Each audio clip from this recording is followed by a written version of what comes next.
на нашето събитие под наслова да съхрани родовата памет пътуване във времето. Бих искал да приветствам нашите специални гости. Госпожа Йордана Петрова, началник на консулски отдел в посолството на Република България.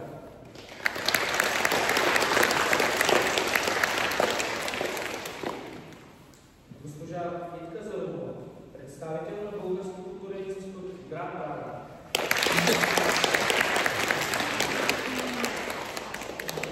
Госпожа Ивана Стъркова, преподаващ в отдел обработка на литературните фондове в Славянската библиотека в град Прага. Госпожа Светла Ковачова, представител на Сдружение Заедно. Господин Кирил Гърбовски, председател на Българската асоциация на Сдруженията. Госпожа Камелия Илиева, главен редактор на специалния отбор. Отец Константин Муравелов.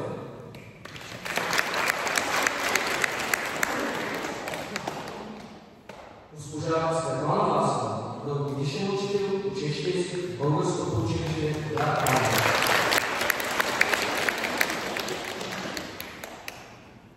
Българско средно училище в Пробета на Роми, заедно с училища в България, Италия и Кипър, е към нов проект „Разкажи ми твоята история“.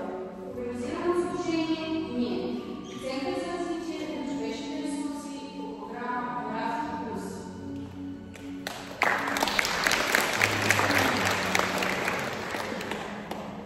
От 1 до 12 май тази година в рамките на проекта група ученици взеха участие в международно събитие в Смолянското село, посветено на идеята учениците от обхванатите училища да разберат историята на своите семейства в контекста на събитията, оформили съвременните ценности и опита на Европейския съюз.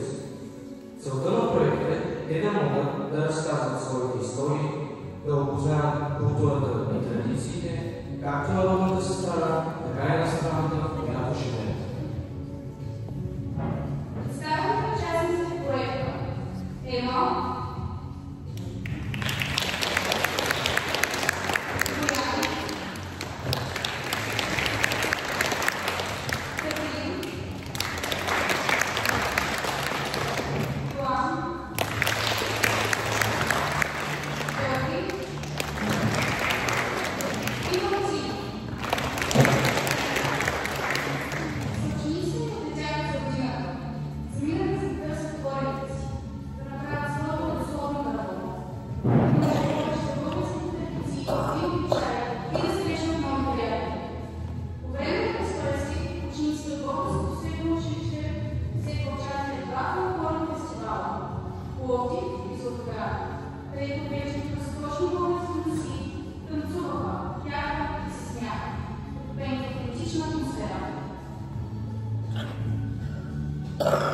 Давам думата на директора на Българското средно училище д-р Петър Берон, госпожа Елена Мискова, да поздрави участниците в проекта и гостите на нашето събитие.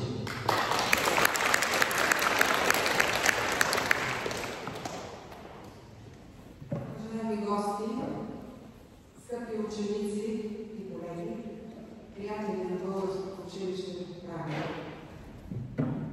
Особено е задоволството ми, че на този ден, когато българският православен народ почита паметта на свети Архангел Кирил, днес сме се събрали в тази национална светиня за четене. Поводът, както разбрахте, е да отбележим финала на един почти 2-годишен проект, за който ще ви разкажа съвсем малко. Преди 2 години бяхме поканени от едно българско сдружение НИЕ да се включим в проект с името „Разкажи ми твоята история“, съвместно с още 2 български училища в Кипър и Италия. Заинтригувани заглавието „Разкажи ми твоята история“, прегърнахме идеята и поставихме началото. Учениците, които са тук пред вас, отпътуваха за китното родовско сълце Пролет, за да се научат как да изследват родословната си история. Всеки човек поне веднъж през живота си задава въпросите: какви са били предците ми, откъде е тръгнал родът ми, какви хора са били родствениците ми, с какво са се занимавали. Ние трябва да познаваме родовете си, нещо повече. Мисля, че изследването на предците ни е наш дълг. Надявам се силно тази среща да мотивира, да вдъхнови някой от вас, да проявите по-голям интерес към вашата родословна история, подобно на вашите съученици, и да стигнете възможно най-далеч във времето. Опитвайте, разпитвайте, бъдете си бележки, записки, бъдете изследователи на собствената си история и ще се убедите колко е помощно. Точно тук бих искала да споделя, че аз самата преди 3 години за първи път проявих интерес и благодарение на моята майка разбрах, че моя род произхожда от град Елена и един от първите предци на нашия народ е поп Мартин от село Разпоповци. Казва се селото Разпоповци, защото това се случва в годините на османското владичество. Неговата жена е била отвлечена от турците и той се разпопва, затова и селото носи името Разпоповци и се включва в четата на Вълчан войвода. Той е бил дясната ръка на Вълчан войвода, един от най-известните войводи по време на османското владичество. Това ме изпълни с особен трепет, с особена гордост. И все пак, тук сме, за да чуем тези млади хора, но преди това, позволете ми да изкажа своята най-искрена признателност на колегите, ангажирани в този проект. На първо място на госпожа Мирела Стоянова, ръководител на проекта,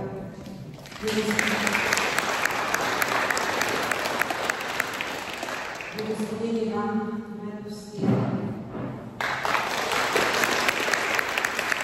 на госпожа Ивелина Горанова и госпожа Милена Тилева, които се помогнаха нашите възпитаници в село Пролет и бяха надлъжно до тях по време на обучението им. На госпожа Валентина Лазарова взела участие в създаването на проекта. На всички вас, колеги, които вложихте толкова много мисъл и енергия в осъществяването на този проект, изказвам огромна благодарност. И в заключение, искам да ви кажа, че това, което предстои да видите, е една компилация, един опит, в основата на който е взаимовръзката между някои от издирените предци на нашите ученици и времето, в което са живели, защото всеки един от нас е продукт на времето си. Казва го и най-великият българин Васил Левски. Времето е в нас и ние сме във времето. Приятно гледане!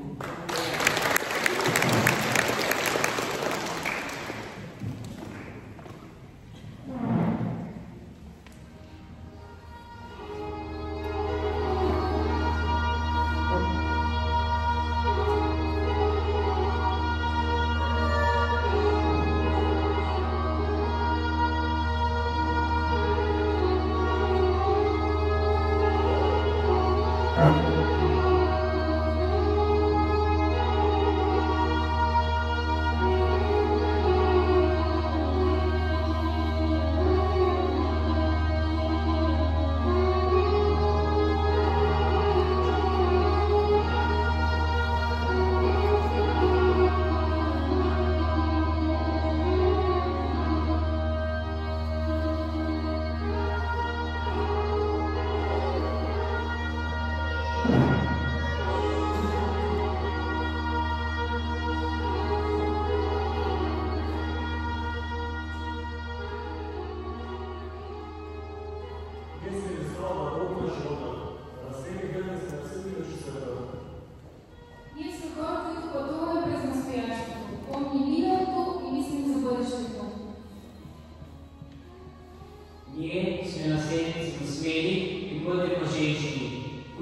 се рождали трептящи знамена, завети песни и думи. Ние сме частица от България, една и единствена, като сърцето. България започва на всеки от нас, нашия живот, с нашата усмивка. България започва с майчината ласка, от прага на родния дом, от първият урок по история, от буквите, с които изписваме нейното име. Живеем, заслушани в приказката хилядолетна на своя народ. И нека последният роден помни. Приятели, ние пътуваме. Едно тъй чакано пътуване. Назад във времето, назад към корените. Пътуваме с спирки за бой неизвестни. Пътуваме с много въпроси и недовършени отговори. Пътуваме към България. Всяка история започва от тук. Спирка първа. Последните години на османското владичество сглобявахме пъзъл от своите лични родови истории. За годините на османското владичество и за пиянството на един народ, стремежа към свободата, най-много е писал патриарха на българската литература Иван Вазов. Но аз искам да ви разкажа една семейна история, свързана с Вазов. Когато посещава родния ми град Тетевен, той възкликва: ако не бях дошъл в Тетевен, аз щях да бъда чужденец на майка България. Сега тези думи са изписани на трибуната на стадиона в Тетевен. Писателят тогава присъства на местно тържество, където пее моята прабабкина, известна с красотата си и чудният си глас. Красотата на българката е възкарата още от много стари времена в народните песни. В много творби приказната красота на българката е описана не само като външна красота. Красотата на българката се вижда в очите. Това е вратата към сърцето ѝ, мястото, където живее любовта. Представяме какво към българското средно училище доктор Петър Барон с песен за Бога.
След изпълнението на моята баба, Вазов написва на лист думите: не спирай да пееш красивата си песен, но знай, че не е по-красива от теб.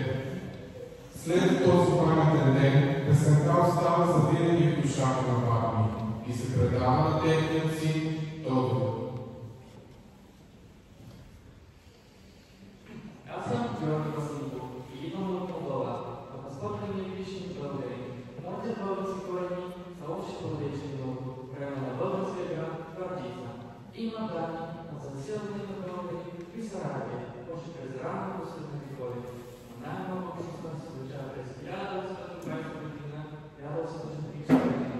Истински българи има в Молдова, Украина, Вашко. Моят род е от Твърдица, Молдова, когато първите българи за заселени години те запазят спомните за родината си, на мястото, което са рекли, също от Твърдица. Днес град Тракия има българско университет и българско училище. Най-голяма мечта е да се върна в България, пожелайте Лесград.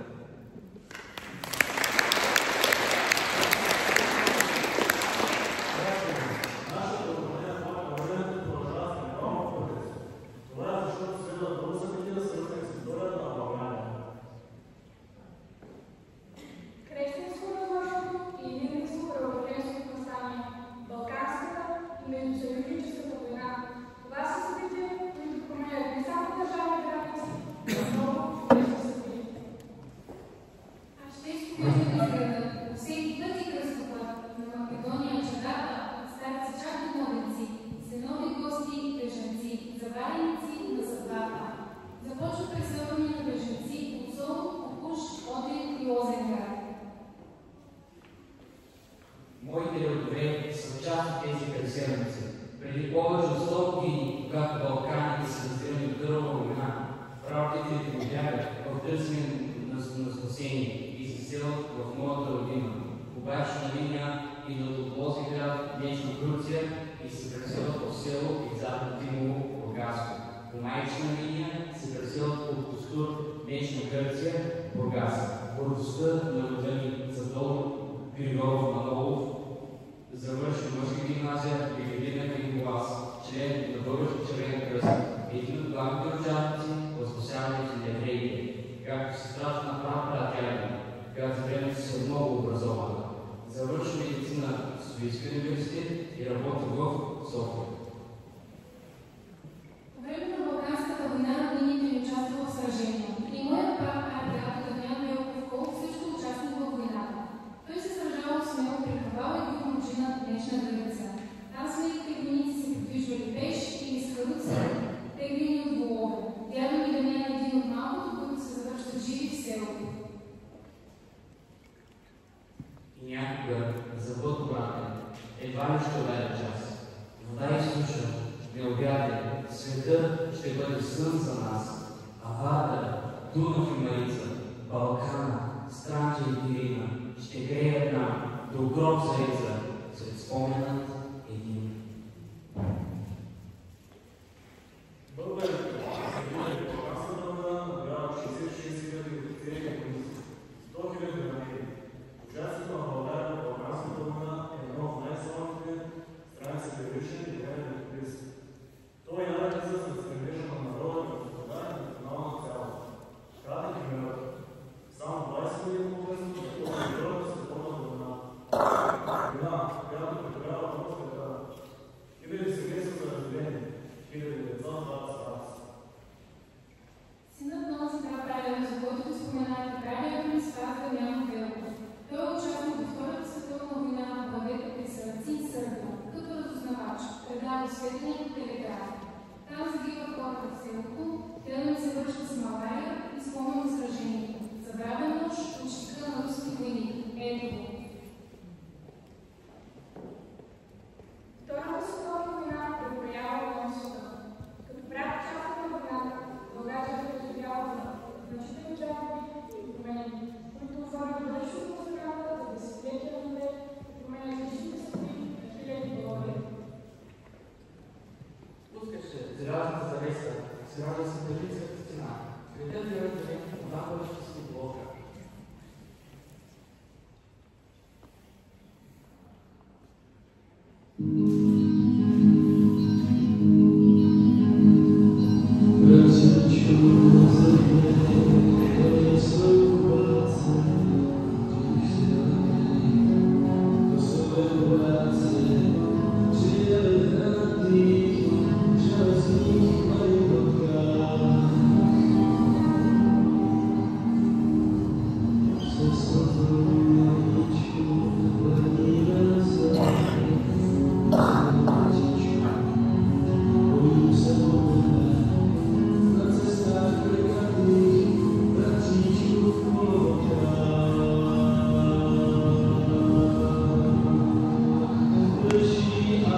учебните жени и деца.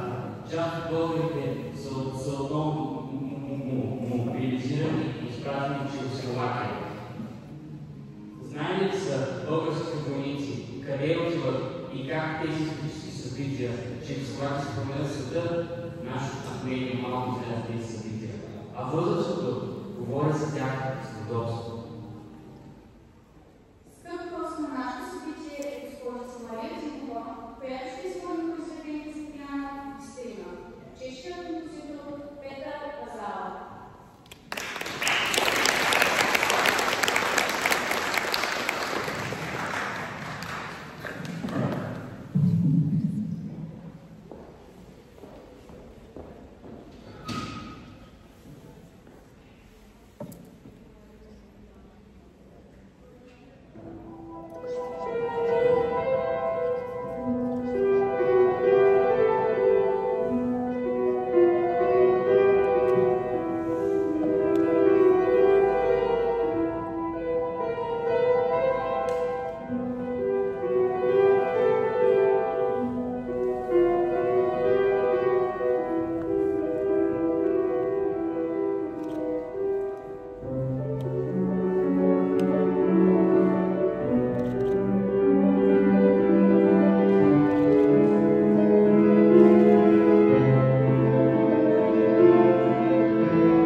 деца и децата в детски танцов състав в град Прага Българчани, с ръководител госпожа Михайла Имаева, които ще закрият днешното събитие.